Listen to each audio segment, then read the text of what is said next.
having gotten themselves into the semi-finals in Prinsloo, but facing the barrel of Menengai Oilers, who have not given them any room to work with. Second half, big one for Kenya Harlequins. This pool also has Kenyatta University's black blood. It's going to be a tough one to get out of. Yeah, it is going to be a tough pool, this one. KU have already registered a win. I mean, a pool where you have Kenya Harlequins, black blood, Menengai Oilers. It's a big pool. Yeah, it is. Kipchichi there with a no float there as the pass. Here's the mark referee playing an advantage. A knock on in the tackle. Builder Dugeta goes into Patrick Wainaina. Wainaina says, let's go for this battle. Wow. Builder dribbles 10 meters or so from Builder. Yeah, it does very well down the pitch. John Okoth, who's come back to represent his side. The Menengai Oilers who need him. Philip Okeo there stepping against the grain. Last weekend it was Joel Boyer doing the thing in Nakuru. The two brothers weren't available. Yeah, this nice weekend try. it's three of them. I'm not sure that it's not yet a try. It's pulled backwards. Yeah, last weekend it was Glaciers who was representing the family. This weekend I haven't seen Nakuru play yet, but the three of them are at home. They are in Dala. Oh yeah, they're in Dala. You put it right there, Walter. But yeah, Oilers are looking to just pile misery on Kenya Harlequins in their 22, in their faces, just trying to make things difficult for Harlequins. You can see they're pulling in and sacking in the big ones. He's made his debut last weekend. I mean, he's a former captain of the Masinda Muliro side, the number 9. Solid acquisition, and I believe he's going to add an edge. Let me tell you something about Veron. The way he sprints has always stood out for me as a unique sprinting style. Yeah, and when you're chasing him down, you think you might get to him, but yeah, he has lunges. He's deceptively fast. You'd actually look at, he's coming around. Once again asking questions on that short side. Good tackle there. Now they have a long open side to work with. Lawrence Dumu. Wainaina goes against the grain. Shows. Very deceptive runner. Yeah, he's a solid boy there. On the outside, Queens. Good recycle. Queens have to score. We did say that. They're trailing. Maura Dev goes straight into contact. Dev Maura, former Nakuru RFC player, just like many of these Menengai Oilers players who have their roots from the academy at Nakuru RFC. These are players who know each other. Dev Maura once again on the ball, asking Alela to run a line for him. Alela does. Alela is receiving the ball. Yes, he does. Recycled well. Queens. Zidane. Oh. He thought about how to use that ball. Brighton Omondi, they are guilty. Yeah.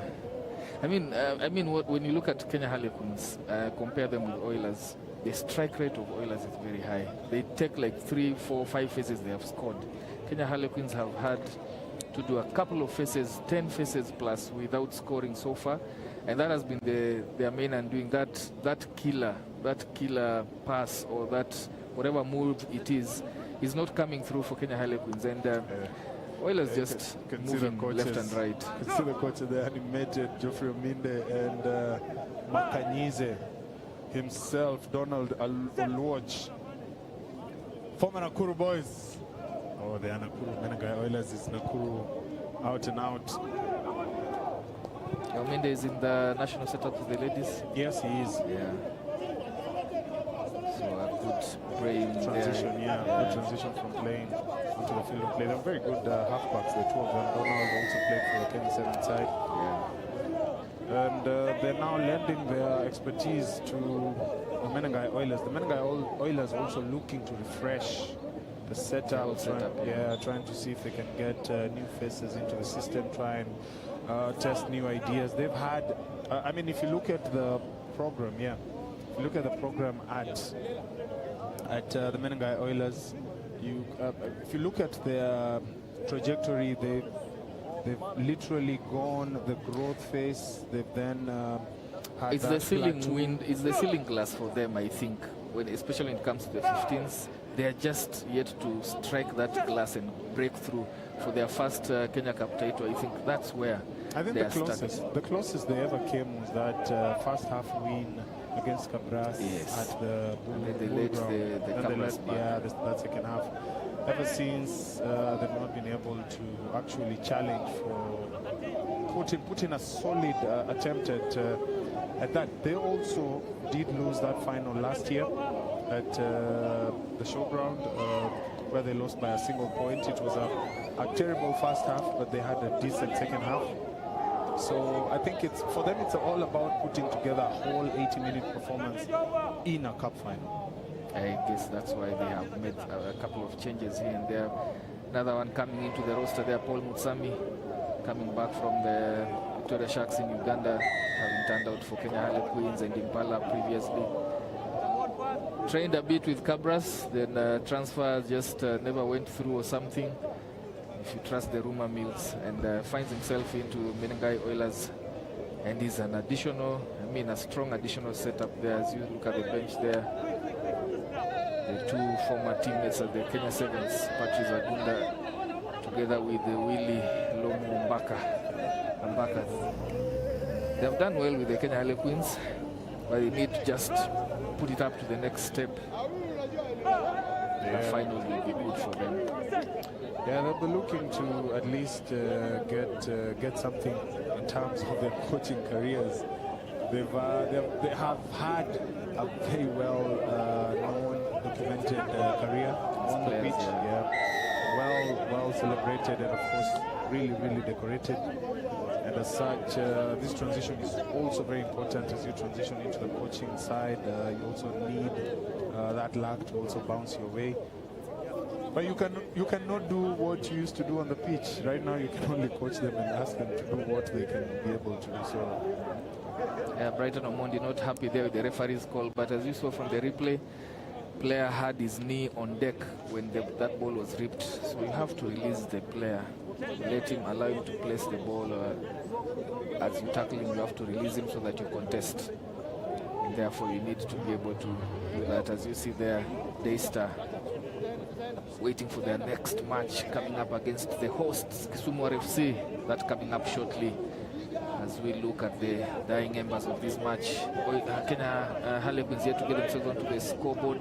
Oilers have really done a good job at sealing and shutting out Kenya Harlequins, and they go over for their third try. Menengai Oilers sealing this one. It was set up for a very strong match, a very highly contested match, but Menengai Oilers emerging victorious here with that try, sniping at the base of that track, going over for the third try. Kenya Harlequins coming unstuck, and we'll have to take note of Black Blood later on and Mombasa Sports Club Rugby. This Pool B encounter that ends in favor of Menengai Oilers. And we move on to the next one. Daystar Falcons taking on Kisumu RFC.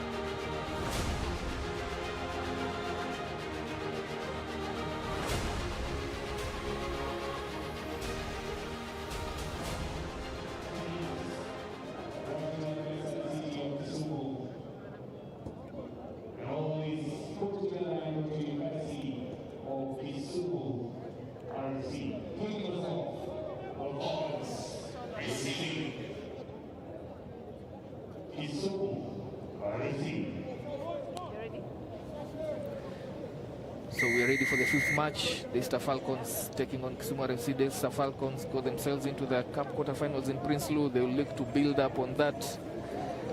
Kisumu making their first show, being the hosts. And this one will be a tough one for them. But they will want to put their hands up, give their their home crowd something to cheer and work on. Straight into Daystar Falcons half, trying to set themselves up, but that's a knock-on. It's a knock-on early on here. Kisumu just gifting the ball back to Daystar Falcons. Falcons had a good outing in Prinsloo. They are the likes of Patrick doing so well for them. They are still missing Clinton Amukwachi, one of the devastating forward runners. Wasn't there. I think injury is still curtailing his presence in the Daystar Falcons, but they have a good player base to work with.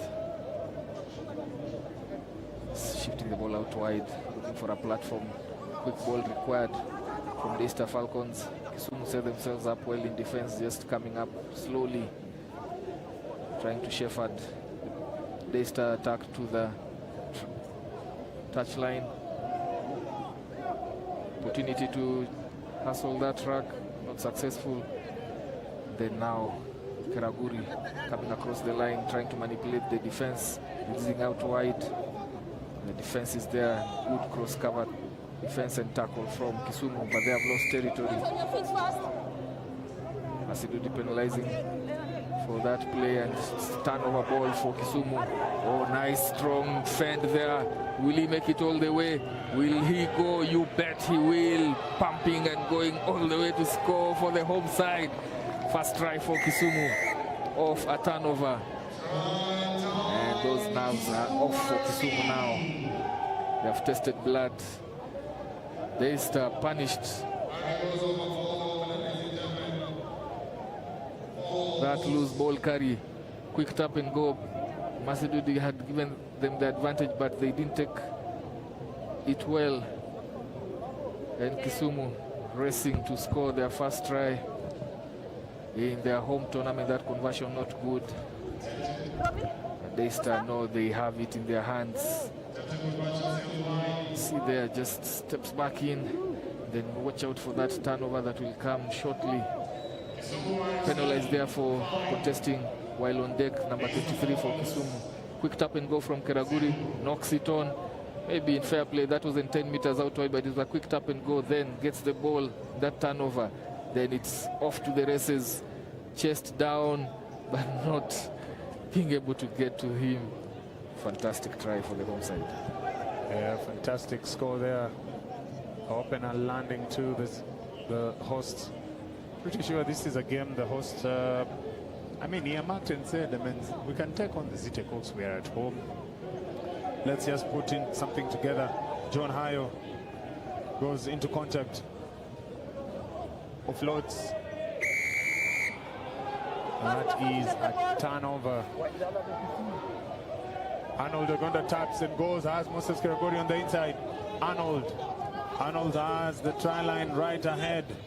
And that is an easy score. Yeah, they start coming back into this game. Both teams electing for quick tap and go.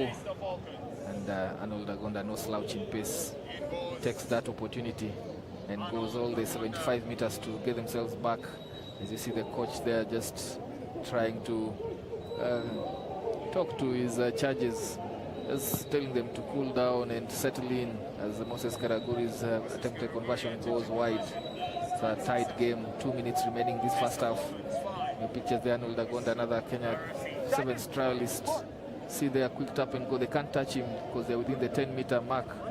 And then he pins his ears, strides and goes all the way, pulls Daystar Falcon back into this one. Yeah, Arnold Agonda had to strike there. They did concede the opener. And once again, they've lost the ball off that wristed. Trying to make amends. Kisumu. That's a laughable last run of play there. Yeah. Always flirting with danger. You know, some things a referee can take a view of being cynical, and you might find yourself cooling your heels for 2 minutes out wide. Yeah. Good territory here for Daystar Falcons. Just outside of Kisumu's 22. Arnold Agonda parking onto the left. Will Keraguri come this side? shows to come, but brings it back to the right. They have to use the full width of the pitch, shift it out wide, carrying it into contact. There's a match off there. Just brings it back. Good recycling, but that ball is loose on deck. Gives Kisumu an opportunity to reset on defense. Nice offload. Numbers out wide, one-on-one. Forward pass. Indeed, it was. Duncan Ulile was running with his weapon. Machete carrying, machete wielding. He was already, brushing it, and he was ready. You can see the offload and that forward pass there. You look can at see that arm. It's ready. Yeah. Duncan. Well, that is sevens for you, folks. Just denying him that one, but you bet he'll be back for some more. He'll be looking for that contact. Kisumu have done well. I mean, first half, all tied against Leicester Falcons that is packing with talent. But they have to get themselves out of their red zone. Yeah. They have to do something, and they have to do it this half, because seconds are running out and we have 17 seconds. Hopefully they can play 2 halves of solid sevens rugby. They are at home, nothing faces them. They have a crowd behind them. They of course have something to play for, a name, and of course put themselves onto something this season. So Kisumu have the world ahead. I mean, everything to play for this weekend. Oh, they can't touch him there. Quick tap and go. He has the try line. Does he have the support? That's a knock on here. Walter Ambe looking to a yellow card coming. See how animated he is. He knows he's been able to cause the damage. Intentional tap? Yeah, intentional tap there. Yeah, sometimes players can't help themselves. Because you see that within the 10 meter of the tap and go, blocks the pass, interferes with the ball, and has the yellow card to deal with. Now Kisumu, 7 against 6. What will they do? Another foray into Leicester Falcons half. They have 4 out wide, carrying quickly on to the defense line, and shift it out to the winger. Does he have the pace to go out all the way? Stopped short of the trial and spills the ball. Totally, that's not a way to end a 6v7. Brian Lulumbi, yeah, that wasn't. Should have recycled it. Don't get dragged into touch. It's halftime, folks, and it's a tight affair here. Leicester Falcons 5, Kisumu RFC 5.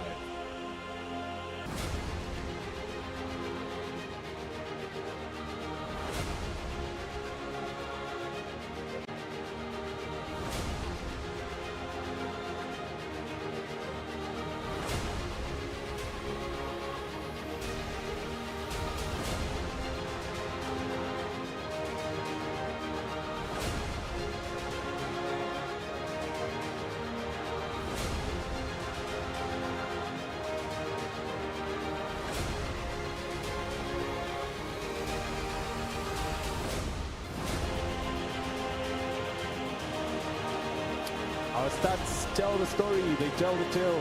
One try apiece between these two sides, nothing to separate the two. Visits to opponents 22, we have Kisumu in the lead, but not yet to actually make that count. Penalties conceded 2 apiece between the two. Handling errors, Kisumu in the lead on that regard. Scrums one, everybody has been able to fill their own lineouts. Nobody has been able to feed a lineout, and of course turnovers all tied. It is looking like it's a twin affair here. Nothing to break the deadlock between these two sides. Second half coming your way. First half ending 5 apiece between Falcons and Kisumu.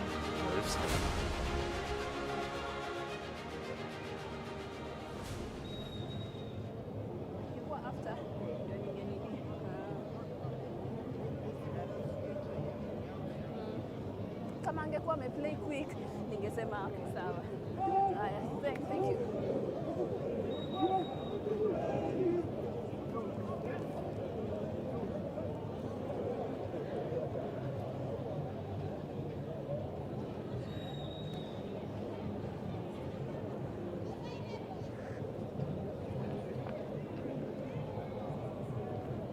So who's the captain? Yeah. So I just want you to continue the momentum of the game, because there you had tapped it quick, they were already going back 10. So you lost the ball forward, that's why I blame it on, because the game is quick. So, all right. Yeah, referee Masudi just giving the clarification on the call there. Duncan asking what happened. Keraguri still in the sin bin. Daystar Falcons starting the second half down by 1 man. And it's a quick recycling and recovery of the ball there by Kisumu, the home side. John Hayo going over. Referee still consulting whether there was a potential knock-on in that. I had the feeling that the ball was white, so the try stands. Yeah. Okay. Yeah. Having consulted. Yeah, good consultation there from the refereeing team. As you see there, John Hayo has been a thorn in the flesh for Daystar Falcons. He's been really good this first half, and he picks up from there, scoring the second try for Kisumu, and they go ahead. Is these those 2 points not coming through from the conversion, but is this a potential banana peel for Daystar Falcons? Might find themselves on the losing end of this one against the bookmakers. Just recovers the ball, brushes off, bumps through the tackle, and goes over for another try. Daystar Falcons have to acquaint themselves with the way Kisumu are playing here, not giving them space. And they have to apply themselves well if they are to come back into this one. Back to the full complement.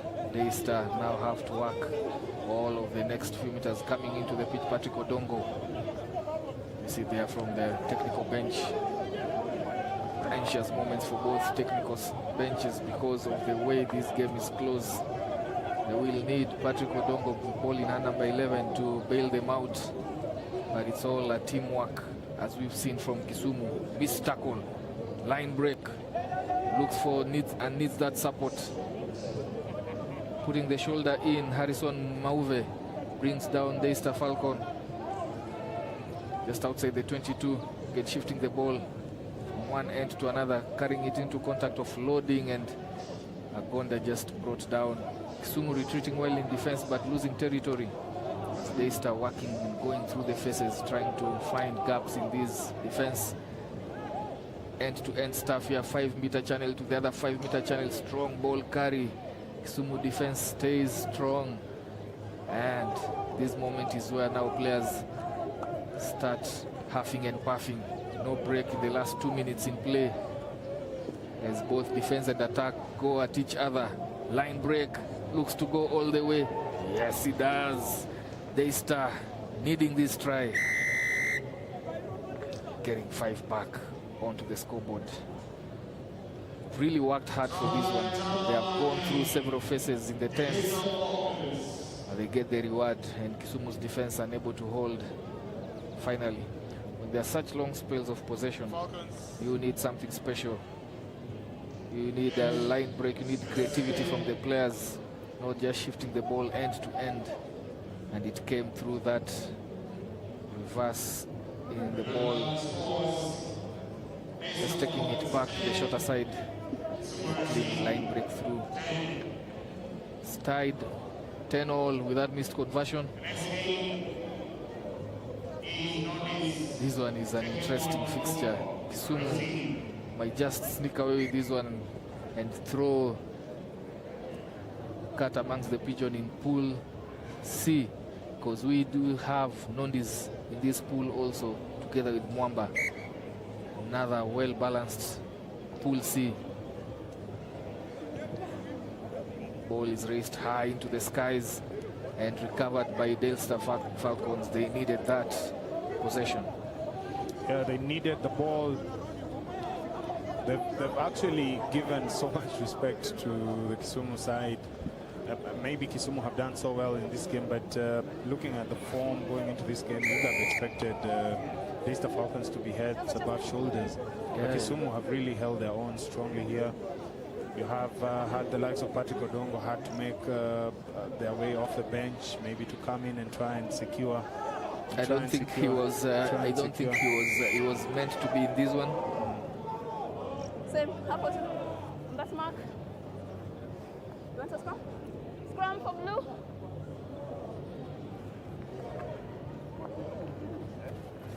Let's be quick on the rolling away, okay? Yeah. Hapo tu.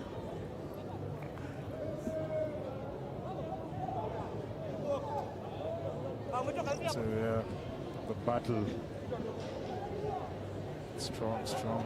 Yeah, as you put it, Walter, I don't think Patrick Odongo was meant to play in this particular fixture, but it's been too close for comfort for the technical bench. Yep. And it still is with just over 1 minute remaining in this Pool C encounter, all to play for both teams, and if they are not careful, this will be the first upset of Dala Sevens. Yeah, but before the upset comes, the hard work has to be in place there. The captain, Augustine, goes into contact. Good recycling of the ball there, but the ball is not for there. And there's the Falcons, once again guilty of giving away an opportunity that would easily have landed them into the lead. And it's now a power play 80 meters down the pitch, asking Kisumu FC to actually bring this straight up and take it down. Yeah, Kisumu FC will need the full repertoire of their attacking skills. They will need to ball retention skills, ball handling skills, evasion skills, because if they can retain this possession for the next 1 minute, then they'll walk away with 2 points, which is really a return they had not had on the cards. And darting down the blunt side, will he get past his man? Yes, he does. Good hot stepper. Oh my! Oh wow! This will be the first upset, Walter. Really? We have 38 seconds on the scoreboard. It will be. They haven't looked like scoring. Good try there, darting off to the shorter side of the pitch, round that set piece. Kisumu bringing their home crowd to their feet with that third try. Kelvin Maiche. First of all, he makes that decision, a bold decision to go to the shorter side, just outside the 20. That conversion is good from there. Number 10, Willis Oganda.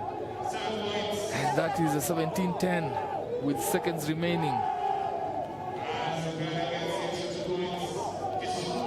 Kelvin Maiche.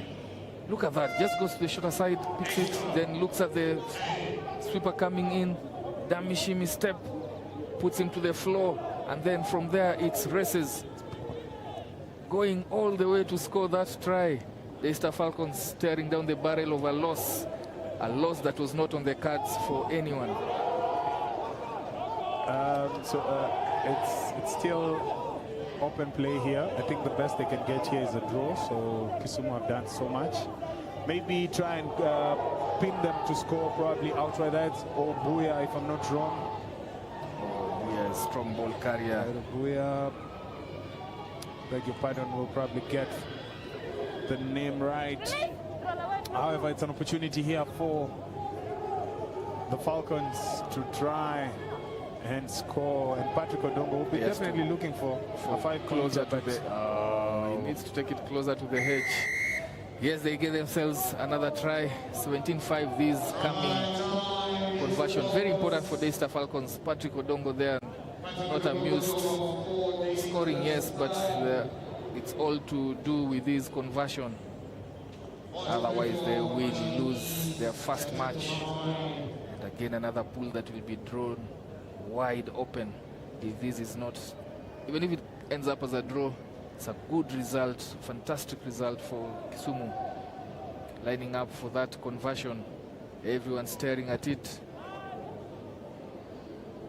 And just misses it to the left. And with that, Kisumu, the hosts, win their first